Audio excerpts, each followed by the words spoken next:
Jangan lupa untuk subscribe dan nyalakan lonceng notifikasinya.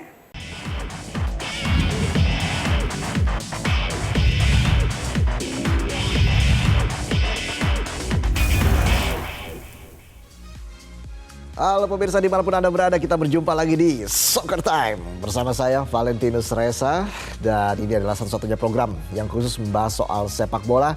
Hari ini kita masih akan membahas terkait dengan persiapan Timnas Indonesia U19 yang akan berlaga pekan depan di ajang Piala AFF U19. Seperti apa persiapan dari Timnas Indonesia, dan juga nanti kita akan membahas sejumlah isu khususnya bursa transfer di Liga Eropa.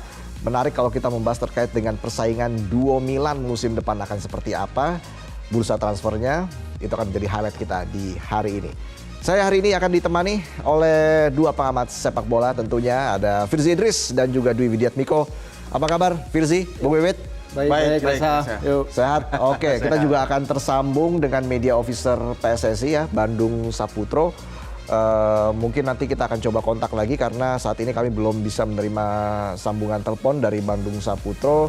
Nanti produser akan coba kontak lagi Mas Bandung. Tapi kita ikuti dulu informasi yang berikut ini.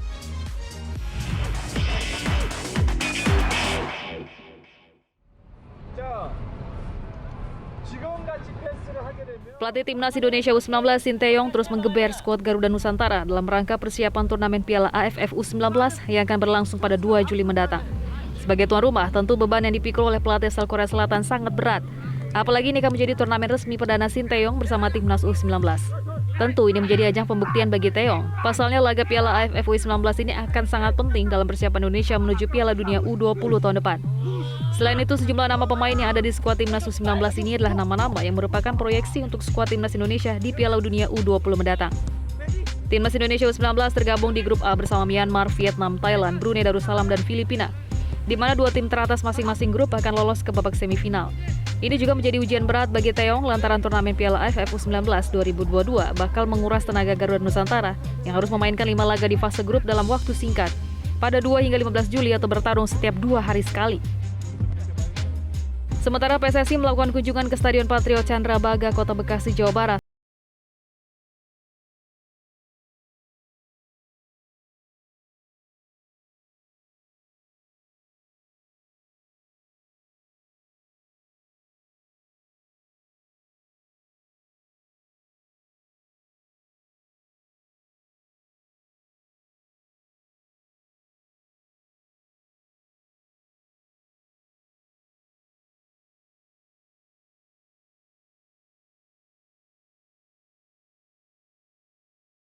Ini kabarnya kan hari ini Timnas Indonesia, tim U19 sudah melakukan persiapan begitu, salah satunya melakukan laga persahabatan menghadapi Persija.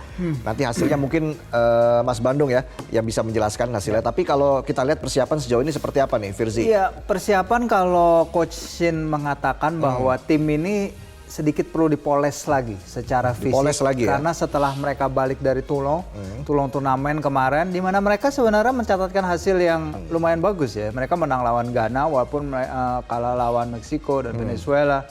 Tapi mereka mencatatkan kemenangan pertama Indonesia di turnamen yang bergengsi, turnamen Toulon itu. Ya. Tapi begitu balik ke Indonesia, Coach Shin mengutarakan ada kecenderungan permainan fisik ini menurun dari anak-anak timnas. Sementara Tapi udah seperti apa namanya, hal seperti itu kan sudah biasa terjadi ya. Fisik menurun setelah dari turnamen yang lain, atau seperti apa gitu kan. Permasalahannya adalah kalau di Piala AFF, saya lagi lihat lagi salah satu alasan kenapa kita bisa menang kemarin di Piala AFF yang U19 2013. Itu ketika itu PSSI mengutarakan salah satu alasan kita bisa menjadi juara ketika itu adalah performa fisik anak-anak yang baik. Dan waktu itu juga diakui sendiri oleh pelatih lawan kita di final karena kita menang 7-6 ya kalau tidak salah lawan Thailand gitu ya waktu itu ya, atau Vietnam gitu saya lupa. Tapi mereka memuji kekuatan fisik anak-anak timnas ketika itu karena kita berhasil melewati extra time dengan sangat bagus, kita menang adu penalti. Dan ini yang seharusnya menjadi catatan untuk berikutnya karena jadwal padat juga bagi timnas kita di berbagai usia umur. Jadi fisik harus digembleng nih oleh Coach Shin ya, Firzi ya. Kalau dari Mas Wiwit, seperti apa nih Bung Wiwit melihat persiapan dari tim U19, apa saja yang harus digembleng? Mungkin selain fisik Ya mental pasti dong. Mental juga pasti. Tapi mungkin salah satu sisi positifnya adalah tim ini relatif tidak banyak berubah ya, Reza ya, dibandingkan dengan tim yang tampil di Toulon kemarin. Artinya Coach Sintayong tidak meninggalkan hasil pekerjaan Zenan Radonjic, asisten dia di Toulon kemarin. Artinya ada kerangka tim yang barangkali sudah terbentuk gitu. Jadi selama persiapan yang kebetulan memang sangat mepet ini ya. Mungkin nanti Mas Bandung dari PSSI bisa menjelaskan gitu komposisi seperti apa yang tampil di uji coba melawan Persija tadi. Apakah itu sama seperti tim yang tampil di Toulon ya? Karena di Toulon dalam 3 pertandingan itu rata-rata pemainnya itu udah terbentuk gitu. Udah pemain yang sama udah tampil terus sebagai starter, Ronaldo Kuateh misalnya. Jadi kita mengharapkan tim ini paling tidak kerangkanya sudah ada gitu. Jadi dalam persiapan yang sudah tinggal berapa hari lagi nih, kick off tanggal 2 ya turnamen. Jadi Sabtu sudah terbentuk dan tinggal itu tadi yang Firzi bilang, mungkin tinggal membenahi fisik, tapi kerangka tim, strategi tim itu sudah terbentuk gitu. Oke. Tadi Firzi juga sempat mengatakan ya evaluasi dari 2013 kalau dilihat ini kan mental juga terus harus digembleng begitu, Bung Wiwit ya. Ini bagaimana sih sebenarnya untuk membentuk mental dan juga fisik pemain agar lebih baik lagi kalau misalnya evaluasi dari pertandingan sebelumnya U19? Iya. Mungkin salah satu keuntungan dari Sintayong tetap memegang U19 dengan tim senior ya. Barangkali adalah dia bisa memasukkan beberapa pemain yang dia proyeksikan sebagai tulang punggung di U19 ke timnas senior. Kita bisa melihat Marcelino Ferdinand dan Ronaldo Kuateh. 2 pemain ini memang yang selalu disisipkan Sintayong ya di tim senior, baik itu di SEA Games kemarin ataupun di Piala AFF gitu. Dan saya pikir ini 2 pemain ini bisa menjadi menularkan mental yang terbentuk dari bagaimana mereka membela tim senior, karena beda kelas ya. Kalau sudah bicara timnas senior dengan tim level usia seperti ini beda gitu tekanannya. Paling tidak si Marcelino dan Ronaldo ini bisa diharapkan menjadi inisiator dari menularkan mental yang sebetulnya sudah terlihat. Kita melihat bagaimana di Piala AFF tim nasional kita tampil baik sekali waktu itu ya. Memang di SEA Games agak mengecewakan kalau menurut saya, tapi kemudian dibayar lagi dengan penampilan yang bagus di kualifikasi Piala Asia kemarin. Dan mudah-mudahan itu menjadi pengalaman gitu. Buat Sintayong sendiri juga rasanya dari kayaknya sih dia tahu gitu ritme mana yang dimana dia bisa membuat timnya tampil bagus gitu di AFF dan di kualifikasi Piala Asia. Kalau di SEA Games barangkali sasaran antara lah mungkin buat Sintayong ya. Celahnya sudah dipegang lah sama Coach Shin, mana kelemahan dari timnya dan apa yang perlu dievaluasi. Kita sudah tersambung dengan Mas Bandung Saputro, Media Officer PSSI. Selamat malam Mas Bandung, apa kabar? Selamat malam Bang Reza dan di sini ada Firzi dan juga Bung Wiwit, Mas Bandung. Siap, Bang Firzi dan Bung Wiwit, selamat malam. Jadi Mas Bandung, apa evaluasi dari pertandingan tadi melawan Persija? Apa yang perlu diperbaiki dari tim U19? Mungkin ada komentar dari Coach Sintayong ya, Mas Bandung. Mungkin bisa diceritakan di sini, Mas Bandung. Ya, baru saja setelah menjalani 1 pekan pemusatan latihan U19 Indonesia jelang Piala AFF U19 yang mulai 2 hingga 15 Juli di Bekasi dan Jakarta, tim U19 sudah sepekan melakoni pemusatan latihan. Dan memang di awal minggu ini, jadi pelatih fokus untuk membenahi fisik karena beberapa pemain kurang ya dalam hal fisik gitu, jadi masih perlu ditingkatkan, fokus di fisik, latihan beban dan lain-lain. Ya memang baru saja tadi petang 0-0 hasil melawan Persija, dan memang pemain masih banyak ya kekurangan dan masih perlu banyak pematangan dalam hal taktik, teknik dan yang lain. Karena ini juga menjadi maklum karena fokus pelatih di pekan ini yakni mendrill, meningkatkan fisik pemain. Ada komentar dari Coach Sintayong terkait dengan performa timnas tadi?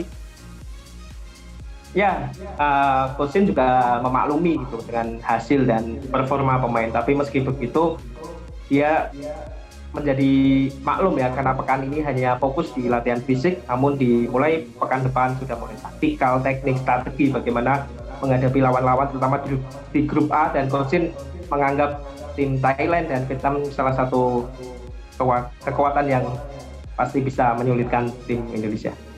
Oke, selain memperbaiki fisik, apalagi kira-kira yang menjadi sorotan Coach Shin untuk bisa terus mengembangkan permainan dari tim U19 ini, Mas Bandung? Ya, selain fisik mungkin taktik, komunikasi pemain antar lini, transisi dan lain-lain menjadi fokus pelatih bagaimana untuk membenahi tim ini, karena Piala AFF U19 ini menjadi awal untuk sebelum nanti target besar di Piala Dunia U20 tahun depan ya. Kita ketahui kita menjadi tuan rumah dan kita sudah baru saja FIFA merilis jadwal di 20 Mei hingga 11 Juni 2023 mendatang. Oke, baik. Sejauh ini seperti apa sih komunikasi yang dibangun oleh Coach Sintayong kepada para pemainnya tim U19? Kan kita sering lihat juga ya Coach Sintayong tuh sangat akrab lah, bisa dibilang sosok ayah di timnas Indonesia. Kalau di tim U19 ini seperti apa peran Sintayong dalam membangun komunikasi antar pemain?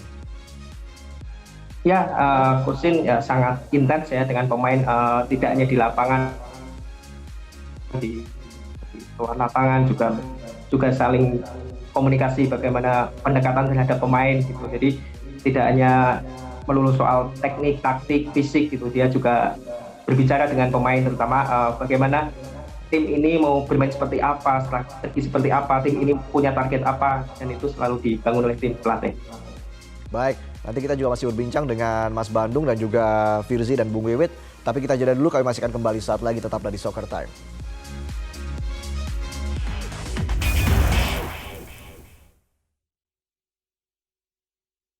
Timnas Indonesia U19 bakal melakoni ujian berat dalam ajang Piala Dunia U20 2023, di mana 3 tim besar telah memastikan 1 tiket ke putaran final Piala Dunia U20 2023, yakni Perancis, Italia, dan teranyar adalah Inggris.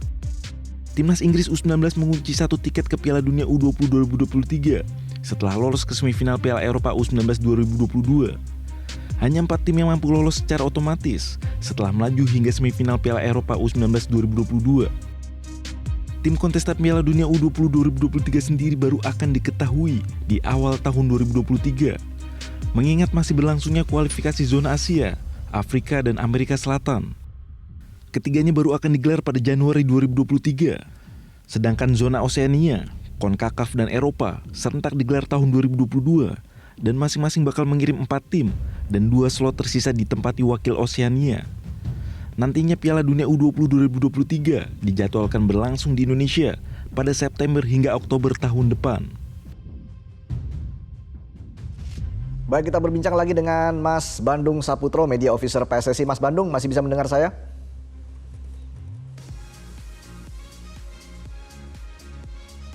Baik, tampaknya kami hilang kontak ini dengan Mas Bandung.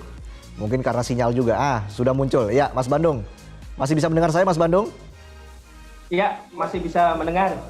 Baik, mantap. Oke, Mas Bandung, jadi ke depan ini seminggu menjelang perhelatan Piala AFF U19, apa saja nanti agenda tim U19 ke depan ini? Ya, setelah pekan ini menjalani pemusatan latihan dan mulai pekan depan Piala AFF U19 dimulai, nanti di September juga akan ada kualifikasi Piala AFC U20. Setelah itu, kalau kita lolos di babak kualifikasi Piala AFC, kita akan tampil di Piala AFC U20 di tahun depan yang bermain di Uzbekistan sebelum bermain di Piala Dunia U20. Baik. Kalau untuk agenda tim U19 di tahun ini dan tahun depan. Baik, kalau menuju ke Piala AFF U19 ini, apakah nanti ada agenda-agenda melakukan uji coba lagi dengan tim-tim lain atau seperti apa ini, Mas Bandung?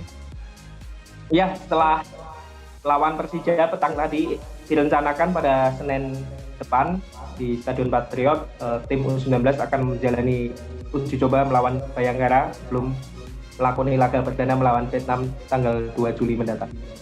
Oke, baik. Jadi ada sejumlah agenda nih ya, laga-laga persahabatan yang akan dilakoni oleh tim U19 menuju Piala AFF U19. Mas Bandung, kalau nanti hari Senin melawan Bayangkara, apakah Coach Sintayong juga sudah berbicara terkait dengan hal itu? Persiapannya akan seperti apa? Apakah ada penjelasan dari Coach Shin, Mas Bandung? Ya, untuk melawan tim Bayangkara. Kemungkinan pelatih juga akan mempunyai taktik atau strategi berbeda ya dengan melawan Persija, termasuk juga komposisi pemain. Namun meski begitu itu menjadi domainnya pelatih, apakah akan bermain seperti apa dan bagaimana, atau format pertandingannya, karena tadi melawan Persija kita 3 kali 30 menit, apakah melawan Bayangkara 30 menit atau 2 kali 45 masih nanti pelatih yang menginginkan, karena masih ada hari besok Sabtu dan Minggu. Oke, jadi tadi 3 kali 30 menit ya Mas Bandung ya, dan digelar secara tertutup begitu ya Mas Bandung. Baik, untuk lawan Bayangkara nanti apakah masih untuk lawan Bayangkara hari Senin nanti apakah masih digelar tertutup atau seperti apa nih gambarannya Mas Bandung? Ya, hingga saat ini belum ada update gitu kan, apakah pelatih mengizinkan untuk open di uji coba tersebut. Kami masih menunggu, karena mulai hari Minggu mendatang tim akan pindah ke Bekasi, karena sebagai fokus dan konsentrasi kita bermain di Stadion Patriot di Piala AFF U19 pekan depan. Oke, baik. Terakhir Mas Bandung, ini kan komposisi tim U19 ini yang akan digunakan nanti untuk tahun depan untuk Piala Dunia U20 begitu Mas Bandung. Apa harapan dari Mas Bandung ini terkait dengan komposisi tim yang sedang dibangun oleh Coach Sintayong, dan ada kabar tidak soal naturalisasi pemain dan sebagainya? Ya, saat ini komposisi yang ada sekarang ini merupakan cikal bakal atau kemungkinan menjadi skuad tulang punggung nanti di Piala Dunia U20. Namun meski begitu, tim masih ada seperti promosi degradasi. Jadi pemain baik itu keturunan atau pemain lokal, jadi masih mempunyai kesempatan lah untuk membela tim U20 Indonesia nanti di Piala Dunia U20. Jadi apapun itu masih bisa terjadi. Masih ada Piala AFF U19, kualifikasi Piala AFC U20, masih ada Piala AFC U20. Jadi ada 3 turnamen besar yang menjadi mungkin penilaian dari pelatih, termasuk juga nanti akan ada pemusatan latihan baik di dalam maupun luar negeri setelah uji coba internasional maupun lokal. Jadi kemungkinan apapun itu bisa terjadi, termasuk juga saat ini di pemusatan latihan ada 3 pemain yang mengikuti latihan bersama. Jadi apakah nanti pemain itu diproses naturalisasi atau tidak, kita tergantung dari rekomendasi pelatih Coach Shin sendiri. Baik, terima kasih Mas Bandung sudah bergabung bersama kami di Soccer Time. Sukses selalu Mas Bandung. Salam untuk teman-teman PSSI, khususnya Mas Eko ya Mas Bandung. Siap, terima kasih Mas Desa dan Bung Fidusi, Bung Wiwit dan seluruh pemirsa Metro TV. Baik, terima kasih Mas Bandung atas waktunya. Firzi, gimana tadi melihat komentar dari Mas Bandung dan juga tadi Coach Shin? Benar tadi kata Bung Wiwit dan juga kata Firzi ya, bahwa ternyata fisik harus digembleng betul ini menuju Piala AFF U19.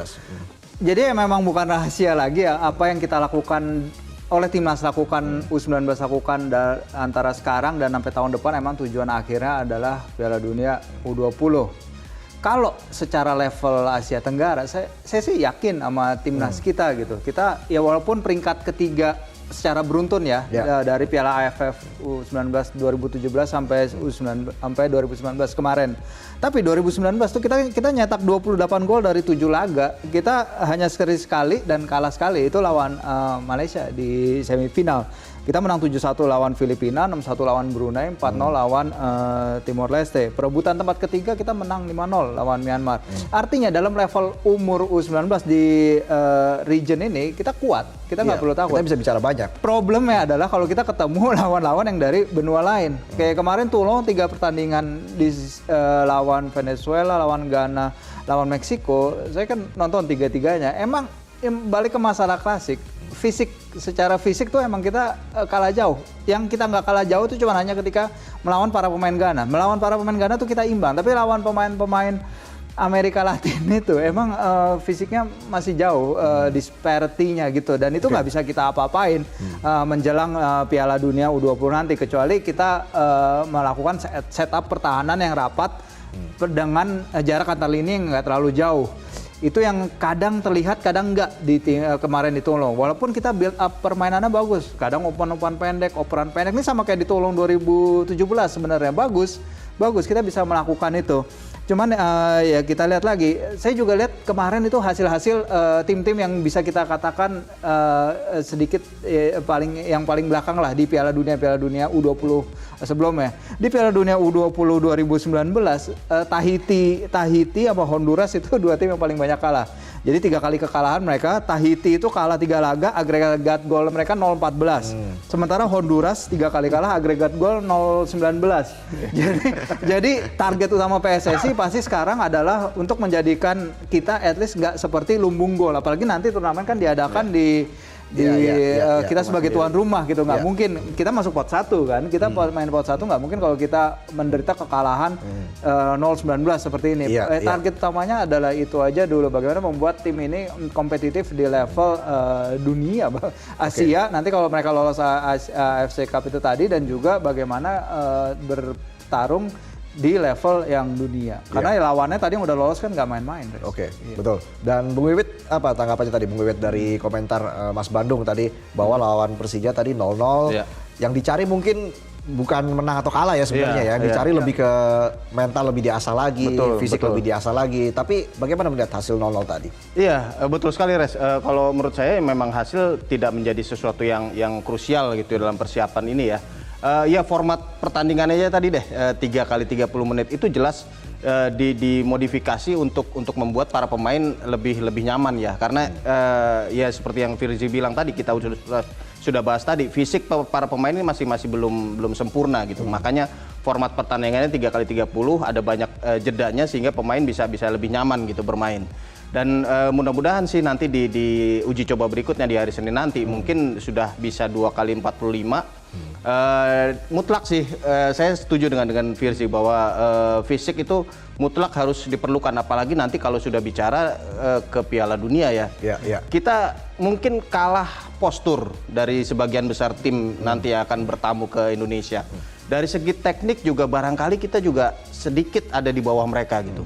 Satu-satunya yang barangkali bisa kita kembangkan adalah penampilan Spartan, penampilan habis-habisan gitu di lapangan. Ya barangkali Sintayong mengambil inspirasi Korea Selatan barangkali ya di Piala Dunia kan, ya tidak pernah menjadi unggulan lah Korea Selatan tuh, tapi dengan penampilan Spartan mereka seperti yang kita lihat di Piala Dunia 2002 itu mereka bisa menyulitkan semua tim yang di atas kertas tuh lebih kuat daripada mereka. Nah ini kita harapkan sih Sintayong membidik tim ini supaya tampil seperti itu ya. Tapi kalau saya pikir sih di Piala AFF ini mereka juga harus serius ya. Artinya harus mencoba melangkah sejauh mungkin, karena kita kan tuan rumah Piala Dunia U20. Kita tidak punya jalan untuk pertandingan yang kompetitif gitu, karena kita langsung lolos. Jadi ada kesempatan ini harus dimanfaatkan. Kita harus bisa menunjukkan bahwa kita bisa bermain di level ini dan punya potensi untuk naik level lagi dalam persiapan yang nanti di bulan Mei sampai Juni di 2023 nanti ya. Oke, kalau dari Firzi mungkin untuk Piala AFF U19 ini apa yang ingin Anda lihat dari tim Indonesia? Ya pertama kita akan melihat turnamen di mana sang juara bertahan kan nggak ikut ya, Australia kan nggak ikut. Jadi peluang kita untuk menjuarai ini, walaupun memang ini this is part of the process gitu, ini bukan hasil akhir, tapi Coach Shin sendiri udah bilang target dia adalah juara. Emang winning mentality itu harus dibawa, winning mentality itu harus dipertahankan, apalagi tadi yang udah saya bilang untuk level ini kita masih kuat banget. Cuman apapun yang terjadi memang ini adalah bagian dari perjalanan tim yang sekarang. Karena sebenarnya ya Coach Shin itu di level U19 dia winning rate dia punya winning rate terburuk dari ketika dibandingkan dia menangani timnas senior dan timnas U23. Tapi points per match dia itu 0,92 dibandingkan dengan timnas senior yang 1,81 poin per laga. Tapi itu nggak apa-apa itu karena sebagian besar pertandingan dia ketika itu melawan lawan-lawan susah, ketika dia TC di Spanyol dan Kroasia kalau nggak salah. Lawannya emang ketika itu, emang waktu itu sebelum akhirnya Piala Dunia U20 dibatalkan kan yang 2021, emang dia udah menghadapi tim-tim kuat selama TC juga di Bulgaria juga kalau nggak salah ya. Jadi ya memang itu dia, kita harapkan yang terbaik ya untuk tim U19. Saya yakin sudah terlihat ini progresnya sebenarnya kan. Tinggal bagaimana diasah lagi mental, fisik dan sebagainya. Kita harapkan yang terbaik untuk tim U19 nanti di Piala AFF U19 minggu depan dimulai hari Sabtu ya, tanggal 2 Juli. Dan kami masih akan kembali setelah headline news pukul 23 waktu Indonesia Barat, tetaplah di Soccer Time.